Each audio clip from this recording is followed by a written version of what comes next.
Alors la Gemara a dit, pourquoi ont été détruits les deux Beth Amikdash? On a eu deux Beth Amikdash.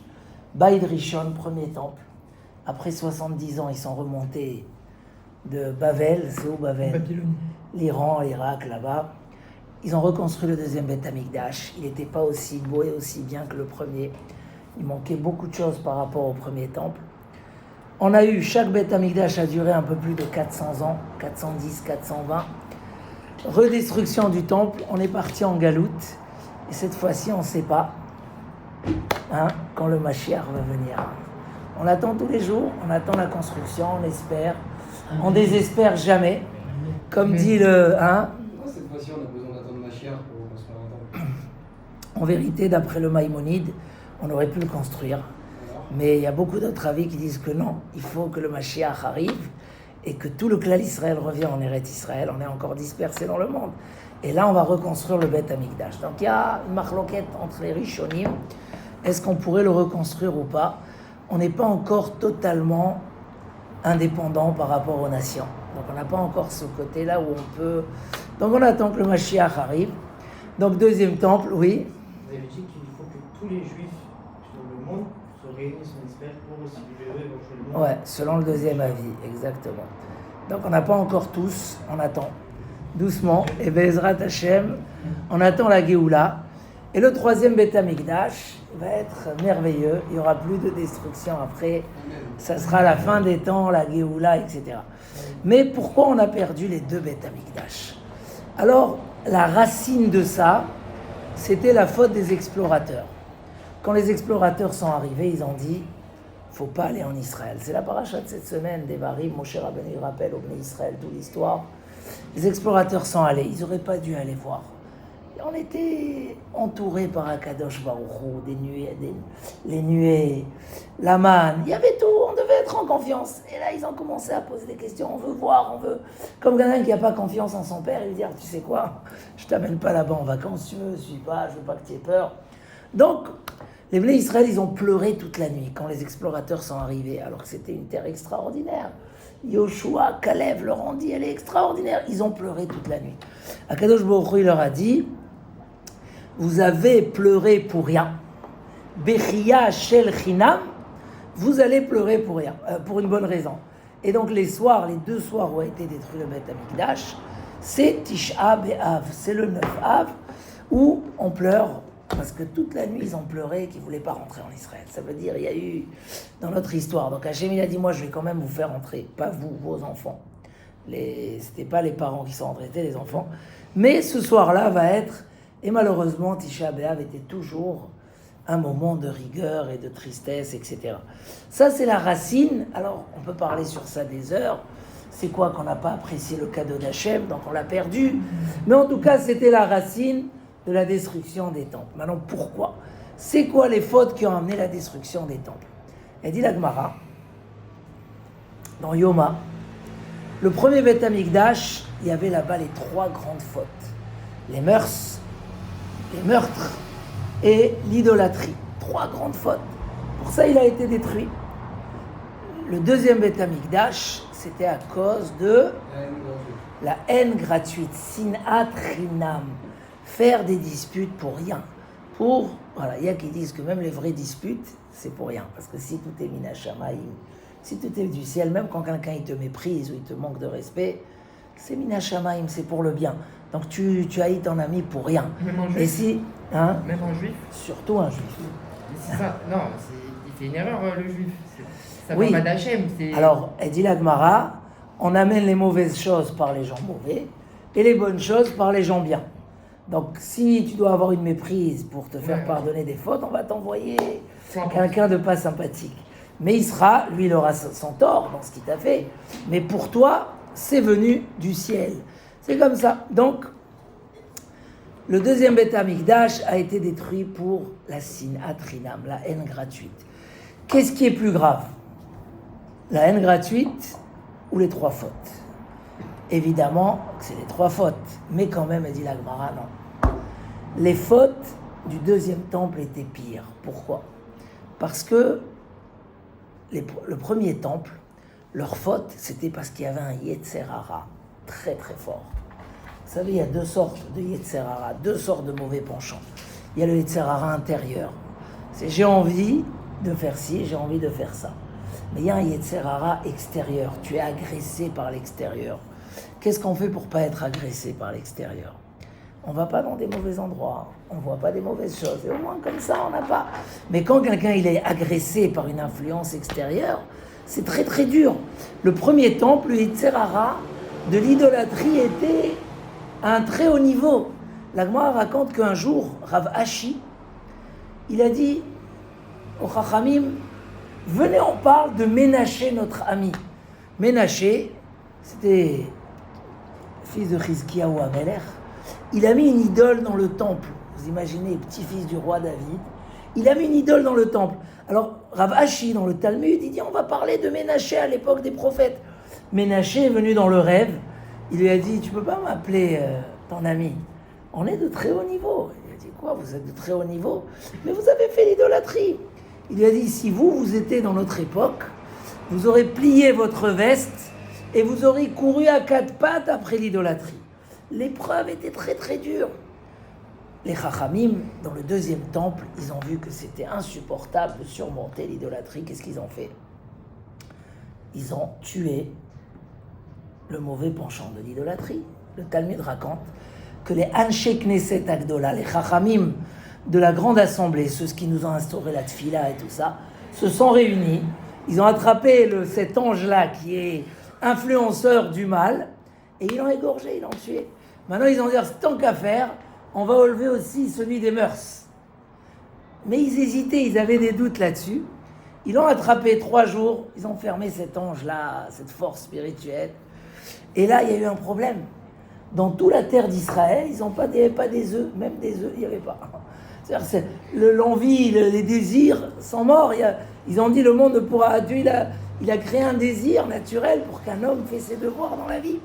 Donc, ils l'ont relibéré, mais il s'est affaibli. Il y avait ça. Donc, le premier temple, elle dit la Gemara, Potrim be'akadosh baruch. Ils avaient le bitachon b'Hashem. Ils étaient bons à l'intérieur d'eux. Ils s'aimaient les uns les autres. Ils essayaient de pratiquer ce qu'ils pouvaient. Mais les grandes épreuves, ils n'arrivaient pas à les surmonter. Il y a eu la destruction du premier temple. Mais vu que c'était que extérieur, il a été reconstruit rapidement, 70 ans après. Mais le deuxième temple, c'est des fautes intérieures, c'est les mauvais caractères, c'est les midot raot, c'est la haine, l'orgueil, la colère. Alors, quel midot raot encore vous connaissez? Parce qu'on va parler de ça un peu tout à l'heure. La jalousie, la radinerie, la paresse, tous ces mauvais caractères, ils étaient très forts chez eux. Et à l'extérieur, ils faisaient les mitzvot. À un moment, ça ne pouvait plus tenir. Parce que quand les caractères sont mauvais, ça arrive à des fautes graves. C'est pas que... Et donc, elle dit la Gemara, on ne sait pas quand il va être reconstruit. Ça montre combien c'est grave, sinat rinam. Qu'est-ce qui s'est passé? Où on a vu cette haine gratuite? Est-ce que vous connaissez l'histoire de Kamtsa et Bar Kamtsa? Et de là, je vais aller un petit peu à la profondeur des choses et à des choses qui nous concernent. Vous connaissez, je la rappelle quand même l'histoire. Il y avait un homme, tu l'as étudié dernièrement, c'est J'ai écouté votre message ce matin. Ah, Chazak, bravo. Il y a l'histoire de Kamtsa et Bar Kamtsa. Un homme fait un grand repas à traiteur, ça lui coûte 10 000 euros. Et il envoie son envoyé pour lui appeler son ami qui s'appelle Kamtsa. Mais il avait un ennemi qui s'appelait Bar Kamtsa. Et l'envoyé, il s'est trompé. À la place d'appeler son ami, il a appelé son ennemi. Donc lui, il voit dans le repas, il voit son ennemi. Et c'était son ennemi. Alors l'autre, il est venu au repas, certainement, il voulait faire la paix, s'il a accepté l'invitation. Et là, il lui dit, s'il te plaît, sors du repas. Je veux pas que tu restes ici. Tu regardes, c'est un repas, il y a les chachamim, il y avait tous les tzadikim de l'époque. Ne me fais pas sortir, je te paye ma part à la sortie. Il dit, non, je veux pas te voir ici, sors. Il dit, tu sais quoi, je te paye la moitié du traiteur. Extraordinaire, 10 000 euros donc, 5 000, c'est pas mal. Vas-y, même ton ennemi, qu'est-ce que tu t'en fiches? La haine était tellement forte, il a dit, non, tu me gâches mon repas, je te vois, je peux pas. Sors, il dit, je te paye tout le repas. Magnifique. Il a refusé. Il a pris comme ça, il a fait sortir dehors. Il lui a fait honte et personne n'a rien dit. Pourquoi personne n'a rien dit? Parce que là aussi, c'est péché. C'est péché de rien dire. Les Chachamim de l'époque, on leur a reproché, ils auraient dû aller le voir, faire la paix. Mais justement, il y avait de la haine. Ça touchait même les Chachamim, où ils cherchaient à flatter cette personne. C'était un homme très riche, certainement. Ils n'ont rien dit pour rester en bon contact. La honte, alors puisque tu parles de la honte, et je sens que ça te touche, elle dit la Gemara, tu sais la conclusion de cette Gemara, Amar Rabbi Elazar, viens voir combien la honte c'est grave. Que Dieu, il a aidé Bar Kamtsa, comme on le verra tout de suite, et il a réussi à détruire le temple. C'est-à-dire que cet homme Bar Kamtsa, il n'était pas aussi un homme très sympa. Et peut-être que pour ça, les Chachamim ne l'ont pas défendu, mais à tort, à tel point que Dieu l'a aidé. Il a dit, puisque les Chachamim n'ont rien dit, je vais aller détruire le temple. Il est parti, il a dit au roi que les Juifs se sont révoltés. Il dit, d'où tu sais? Parce que c'est les Romains qui dominaient à l'époque. Ils avaient la main, hein, pas comme les Américains. Aujourd'hui, les Américains, c'est nos amis. Mais c'était des ennemis qui dominaient. Alors il dit, d'où tu sais? Il dit, regarde, on voit un sacrifice. La halakha, elle est qu'on reçoit un sacrifice des goïms. On voit un sacrifice et on verra s'ils vont. Qu'est-ce qu'il a fait, ce monsieur-là? Il a fait un petit défaut, ou dans la lèvre, ou dans les yeux. Un défaut que chez les goïms, c'est pas un défaut, ils sacrifient comme ça. Mais dans la Torah, oui, c'est un défaut, on ne peut pas sacrifier. Il arrive au Beth Amikdash. Alors on dit, qu'est-ce qu'on fait? Bon, puisque c'est le roi, on va le sacrifier quand même. Il y a un rave là-bas, il dit, non, maintenant ils vont dire qu'on sacrifie des choses comme ça. Ça va casser la règle, on ne peut pas. Bon, alors on va peut-être tuer ce monsieur-là pour pas qu'il aille. Ils ont compris son attention. Le Rav, il a dit, demain ils vont dire qu'on tue celui qui amène un sacrifice. Alors, on reproche à ce Rav-là, comment il s'appelait? Rabbi Zecharia ben Avkolas. On lui reproche qu'il n'a pas pris la gravité des choses. Il a pris à la légère un peu. À cause de ça, l'autre il est parti. Et le roi va envoyer Aspésien. Après, il va envoyer Titus, et Titus va détruire le Beth Amikdash. Voilà la haine gratuite. Maintenant, dans cette Gemara, il y a quand même une grande question. Ce Bar Kamtsa, il est normal ou il n'est pas normal? Parce qu'on lui a fait honte, il va détruire, il va... Quand même, il ne faut pas exagérer, il sait qu'ils vont venir. Tu ne vas pas faire une vengeance comme ça sur tout ton peuple, parce que c'est comme aujourd'hui, ils trouvent en Israël des espions pour l'Iran.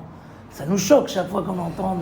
On dit quoi? Mais Mais malheureusement, quand un homme il aime trop l'argent ou il a des mauvais caractères, il peut vendre ses frères. C'est incroyable, ça existe. C'est incroyable, ça existe. Mais en tout cas, à cause de ces mauvais caractères, cette haine, le Beth Amikdash a été détruit. Peut-être que, c'est sûr, pas peut-être, ça nous parle énormément. Parce que c'est notre Beth Amikdash, c'est l'exil. Vous savez, la Gemara dit dans Brachot, que chaque fois qu'on rentre au Beth Knesset et qu'on crie Amen Yeshme Rabba, au même moment à Kadosh Baruch Hu, il y a une voix qui sort dans le ciel et qui dit Oi, oi au père qui a envoyé ses enfants en exil, oi aux enfants qui sont plus autour de la table de leur père. Oi, c'est-à-dire que Dieu chaque fois il est triste et avec ce oi là il nous rapproche. La Gemara raconte là-bas que Rabbi Yossi, il était sur la route, il est rentré dans une ruine, et il a fait la tfila, et Eliyahu Hanavi l'a attendu à la porte, Eliyahu Hanavi. Et il a dit, quelle voix tu as entendue dans la ruine? Dans la ruine. Il a dit, j'ai entendu la voix d'Hachem qui dit, pourquoi j'ai dû envoyer mes enfants en exil? Pourquoi mes enfants m'ont forcé à les envoyer en exil? Parce que, comme a dit la Gemara, et c'est pour ça qu'à la fin de Tisha B'Av, on commence à parler de consolation. Il y a même des minagim, des gens qui commencent à nettoyer la maison, alors qu'on est encore Tisha B'Av. Parce que Kadosh Baruch Hu, à la place d'exterminer le peuple d'Israël, comme ça existait avec d'autres peuples, il a mis sa colère sur les pierres et sur les bois. Et il a sauvé le peuple d'Israël. Comme ça on dit, vaut mieux brûler le Beth Amikdash que, Chas v'Shalom, le peuple d'Israël soit perdu. Donc on est encore là. Et on va avoir la construction, on aura le Mashiach. Mais avec cette sinatrinam, ce qui nous préoccupe plus, c'est qu'aujourd'hui, ça ne détruit pas que le Beth Amikdash, cette haine gratuite. Ça détruit des couples. Hein? Je parlais avec quelqu'un, il me parlait d'un divorce très très dur qu'il a eu. Et à un moment, j'ai de la peine pour lui, j'ai de la peine. Normal, non? Et surtout qu'il le vit très mal. Mais à un moment, il me dit, mais ma belle famille, c'est des nuls. Nous, notre famille, on est des médecins, on est des machins. Mais eux, rien. Et j'explique ça à ma femme, qu'il n'y a pas un médecin chez eux, il n'y a pas un rave, il n'y a pas un... Je lui dis quoi, comme ça tu lui parlais? Il me dit oui. J'ai dit, eh ben je comprends. Ok, d'accord. Alors j'ai commencé à... Voilà, j'avais plus pitié de lui. Je lui ai dit, écoute, mais c'est pas comme ça qu'on construit un couple. Si tu vis avec les midot raot, c'est pas possible. Je lui ai dit, tu t'es marié avec une famille, comme ils sont, c'est les meilleurs au monde, c'est des rois et des reines. Si tu prends pas ta famille comme ça et que tu n'es pas... Donc, construire un couple, construire même une société. Vous savez combien je connais des associés? Pourquoi les gens ils prennent des associés? C'est très dur, hein? Pourquoi, tu vas nous dire? Pourquoi les gens ils prennent des associés? Pourquoi tu fais pas tout seul? Parce qu'on ne peut pas tout gérer tout seul. Il y a une belle réussite, c'est quand deux associés arrivent, un il gère la compta, l'autre il gère le commercial. Ben, c'est normal. Mais combien de gens finissent mal? Ouais, je peux vous faire une liste. Et ils se sont disputés, Tcha, un peu de gens qui continuent toujours. Et bien, c'est les plus heureux au monde. Quand ils veulent aller en vacances, l'autre il reste. Mais sinon, ça finit à l'explosion. Je connais par exemple une société qui a cartonné, comme on dit en français. Une atzlacha, mamach, ils ont trouvé un business, mais ils ont recopié un autre business sur quelque chose de plus carré et droit. Et ils ont explosé. Mais maintenant, les disputes entre les associés, ils vont tout fermer, ça va se... Pourquoi? Parce que comment on peut vivre, comment on peut réparer ces midotes? Moi, j'ai dit une règle, par exemple, pour les associés. Il y a des règles pour le couple, il y a des règles pour les associés. Tant qu'on ne fait pas de compte l'un avec l'autre, tu travailles plus, tu travailles moins, ça marche. Le jour où on commence à dire, il faut calculer les différences, c'est parti en cacahuète. Pourquoi? Et c'est pas facile, parce que quand quelqu'un travaille le double de l'autre, pourquoi il va lui laisser gagner plus? Donc, pour être ensemble, il faut beaucoup de midot tovot, beaucoup de ahava. C'est quoi le secret? Comment un homme, c'est un peu de ça que je veux, comment un homme peut faire, vous êtes à un âge, Baruch Hashem, de grands choix dans la vie, c'est plus 17 ans, on est déjà à un âge à la fin des études, et comment on peut travailler? Il y a beaucoup de midot, c'est dur. Tu vas travailler la paresse, mais il faut aussi travailler la jalousie, mais il faut travailler aussi la colère, il faut travailler aussi l'orgueil, et il faut travailler aussi la radinerie, l'ego. Comment on fait pour prendre un bon chemin droit qui nous amène vers une belle réussite? On va se mettre à travailler chacune de ces midotes. Qu'est-ce que tu dis, Rouben? Une par une, on va finir à 80 ans. Alors, on a 3 grands tzadikim, 3 gdolé Israël, qui nous ont donné un chemin général. Une mida, pas 20 midot. Comme ça écrit le Chazon Ish. Il n'y a pas 10 midot, 10 bonnes midot ou 10 mauvaises midot. Vous savez que dans la haine, qu'est-ce qui se mélange? Beaucoup de choses. Dans la haine, il y a de la colère, dans la haine, il y a de l'orgueil, dans la haine... C'est pour ça qu'après, c'est compliqué de... C'est quoi la solution, justement, pour réparer ces midot, être un homme sans embrouille dans sa vie, sans histoire? C'est ce qu'on aimerait, non? Un homme, il se marie, il faut qu'il continue jusqu'au bout. Ah, mais il y a les mauvais désirs dans la vie, il y a les disputes dans le couple, il y a... Comment, Echosim, on est encore avant, on peut... Comment faire pour avoir un chemin tracé de bonnes midotes, d'être un homme bien, avec tout le monde? Parce qu'il faut savoir que chacun, il a ses limites. Même si on est bon et bien, chacun a ses limites. Il y a la limite du Marocain, il y a la limite du Tunisien, il y a la limite de l'Algérien, il y a la limite de... Chacun, il a ses... Il y a des gens bémettes, il y a des gens, par exemple, pour s'énerver. Ouh. Mais le jour où ils s'énervent, il n'y a pas de marche arrière. Comment il dit? C'est les têtes coupées. Il y a pas de... Il y a des gens qui s'énervent trop vite. On ne peut pas travailler avec eux. C'est insupportable. Il y a des périodes, même dans le couple, il y a des périodes où ça va, de temps en temps, tous les 2-3 semaines, il y a un petit... Mais il y a des périodes, la femme elle est enceinte, elle est fatiguée, où il y a de la tension. Et là, boum boum, chaque jour, il faut baisser la tête. Un homme il dit, ah, ça suffit, combien? Alors, c'est quoi le chemin? Quel chemin ils peuvent nous donner?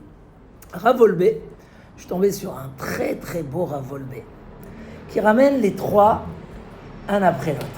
Si on a un peu le temps, on va essayer, sans être trop lent sur chacun des chemins. Mais vraiment, vous allez voir, ils sont très importants. Moi, je rajouterai un petit 4e à la fin. D'accord? Il amène le Chazon Ish, le Rav Israël Salanter, et le Rav Dessler. Moi, je vais commencer à l'envers, d'accord? Rav Dessler. Parce que puisqu'on a commencé par les midot, lui il dit que c'est beaucoup plus large. Mais on a commencé par le sujet des midot parce que cette période, il faut réparer ses midot. Être un homme qui a pitié, qui a de l'amour envers les autres. Ve'avta l'ereacha kamocha, ani Hashem. Tu aimeras ton prochain comme toi. Ani Hashem, Akadosh Baruch Hu, il dit, c'est moi qui te demande. Et Rabbi Akiva, il vient, il dit, attention, Zeklal Gadol Batorah. C'est quoi Zeklal Gadol Batorah? C'est une règle, ça veut dire aimer ton prochain. C'est une règle qui va toucher beaucoup de choses. Parce qu'une règle, c'est pas un détail. Rav Dessler, il dit comme ça. Celui qui aime donner ou celui qui aime prendre. C'est un Rav Dessler très très connu, où il a analysé pendant très longtemps. Et il a dit comme ça. Celui qu'à chaque occasion, il cherche à prendre pour soi. C'est la première direction, il rencontre quelqu'un, c'est qu'est-ce que je pourrais prendre comme intérêt de cet ami. Chaque occasion, il est dans cet ego de, on appelle ça en hébreu, netila, comme la netila, netila, prendre. Celui qui est dans cette attitude, très très dur d'avoir le shalom et les bonnes midot. Pourquoi? Parce que chaque chose va dans ton intérêt. Donc ça t'amène à l'orgueil, ça t'amène à la radinerie, ça t'amène à la fainéantise, ça t'amène au désir, les ta'avot, tu vois, ça c'est plus beau, ça c'est plus... Donc, le mauvais œil, le fait d'être dans cette attitude. Prenons par exemple l'exemple du couple, parce que Bezrat Hashem, on sera à vos mariages, Bezrat Hashem. Le couple, il a dit, moi quand je vois un khatan kala, je leur dis, tant que vous êtes là et vous cherchez à faire plaisir à l'autre, qu'il soit heureux, il y a le shalom. Dès que vous commencez à réclamer, comme ça une fois j'ai fait un khatanim, un dimanche matin, à tous les khatanim, j'ai parlé de ce Rav Dessler. Et il m'a dit, waouh, moi je me dispute tous les jours avec ma femme. Il me dit, mais hier soir, on a dit, on va s'asseoir. Écris ce que tu attends de moi, moi j'écris ce que j'attends de toi. Exactement à l'envers. Si tu es là en train d'attendre, tu ne seras jamais satisfait. On ne peut jamais satisfaire l'ego d'une personne. Il n'y a pas de fin. Donc celui qui est dans l'attitude de prendre, il développe tous les mauvaises midotes. Celui qui est dans l'attitude de donner, comment on dit en hébreu, netina. Donc quoi je peux te faire plaisir? Tu veux boire? Ah c'est bon, tu as une bouteille. Tu as besoin de quelque chose? Quelqu'un qui est toujours, il dit moi après, c'est pas grave, moi après. Rachem, il y a dans le clan d'Israël ce caractère. Mais il faut le développer. Il faut tout le temps, avant de demander des services, qu'est-ce que je peux rendre comme service? Même voilà, vous arrivez à la maison, les parents ils nous donnent, on n'est même pas reconnaissant parce que on dit que les gens ils sont reconnaissants après qui se marient et qu'ils ont des enfants. Là, ils commencent à être reconnaissants envers leurs parents. Tu arrives, machin, des fois même le merci, des gentils mots. C'est être dans... Il dit Rav Dessler, d'abord, quand on donne à quelqu'un, on l'aime. On développe l'amour. Et ça, il a toute une analyse là-dessus. Que quand tu donnes, tu aimes la personne parce qu'il devient une partie de toi-même. Ça veut dire c'est un ami d'un coup. C'est un proche. Donc quand on donne, on commence à aimer. Donc du coup, tu commences à aimer tous ceux à qui tu as rendu service. Regardez, il ramène là-bas un homme qui va donner à manger à un clochard dans la rue. Comme ça, il va tous les jours, il va s'attacher à lui. Moi j'ai vu des gens, ils sont très attachés. Ah oui, il est aujourd'hui. Mais tu le connais, laisse-le. Mais quoi? Quand on donne à quelqu'un, alors on commence à sentir que tous sont nos amis. Tous sont nos... Et du coup, on développe ces midotes. Alors du coup, je ne vais pas m'énerver, je ne vais pas faire honte. Quoi, je l'aime, je lui donne et je veux lui faire honte. Et comme ça, ainsi de suite. Il dit Rav Dessler, c'est la règle de tous les midotes. Prends tous les guerres qu'il y a dans le monde, si tu fais un résumé, c'est vouloir prendre. Avec tout ce que Gaza, ils prennent sur la tête, ça ne s'arrête pas. Ça y est, comprenez. Non, on veut prendre, on veut encore un bout de terre. C'est bon, on vous a donné le Gush Katif. Il voulait faire la paix quand ils leur ont donné. La Trump, il n'arrête pas de dire c'était une erreur. Mais ils leur ont donné. Alors on t'a donné. Non, mais je veux plus. Un homme qui veut, tous les guerres, tous les disputes, tous les problèmes, tout, c'est la personne qui veut prendre. Ma pitom, la société, on va la partager à 3. Tant qu'à faire, maintenant ça marche mieux. Il n'y a pas de raison. Donc que quelqu'un vienne et dise, moi je connais 2 associés.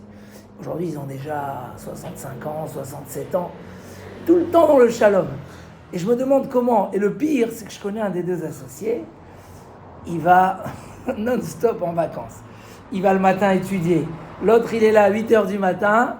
Lui, il arrive à 10h30, 11h. Et ils s'entendent bien, des années. Alors je ne sais pas comment ils se sont arrangés techniquement, est-ce qu'il y a eu des arrangements, mais je ne crois pas. Même s'il y a eu, c'est des petits arrangements, mais quand on est prêt à donner à l'autre, c'est pas grave, qui gagne plus que moi. Et alors, on est bien ensemble. Alors il gagne un peu plus, il gagne du temps, c'est pas grave, quand tu vas étudier, tu penses à moi. On partage l'étude en deux, mais on ne commence pas à faire des histoires. Donc ça, c'est le yesod de Rav Dessler. Et moi, suite à ce Rav Dessler, j'ai pensé à une idée. J'ai pensé à une idée très intéressante. Quelqu'un, le Rav de Ansel, Rav Azoulay, quand on faisait le shiur jeudi matin, il est venu, il a dit, tu sais, il y a quelqu'un qui explique que kamtsa, ça vient du mot kamtsan. C'est quoi kamtsan? Un radin. Il y a même qui disent que kamtsa et bar kamtsa, c'est le Maharsha qui dit ça, c'était un père et un fils. Donc l'ennemi, il était ennemi du fils et copain du père, parce que c'est kamtsa et bar kamtsa. Donc, attends, je comprends pas. Il est ennemi avec ton fils, toi tu fais rien, tu restes comme ça, mais c'est un vrai ennemi. Et en plus, c'est des gens radins. Il dit, ah maintenant je comprends comment cet homme-là, pour son intérêt, pour son kavod, parce qu'on l'a blessé, il va pas aller se venger, je sais pas, qu'est-ce qu'il peut lui faire à ce monsieur qui lui a fait honte, au Chachamim. Tu peux aller dire au Chachamim, écoutez, non, il veut amener le roi pour détruire Eretz Israël, détruire le Beth Amikdash. Mais dis-moi, tu es un malade? Mais quand un homme il est radin, c'est quoi le radin? Tout pour moi, c'est l'ego. Quand un homme il est dans l'ego, comme il dit Rav Dessler, tous les midot raot se développent, tous les mauvais caractères. Parce que c'est toujours moi et moi. Ah, ils m'ont fait honte, alors je vais les détruire. Mais réfléchis 2 minutes. Tu sais ce que tu détruis?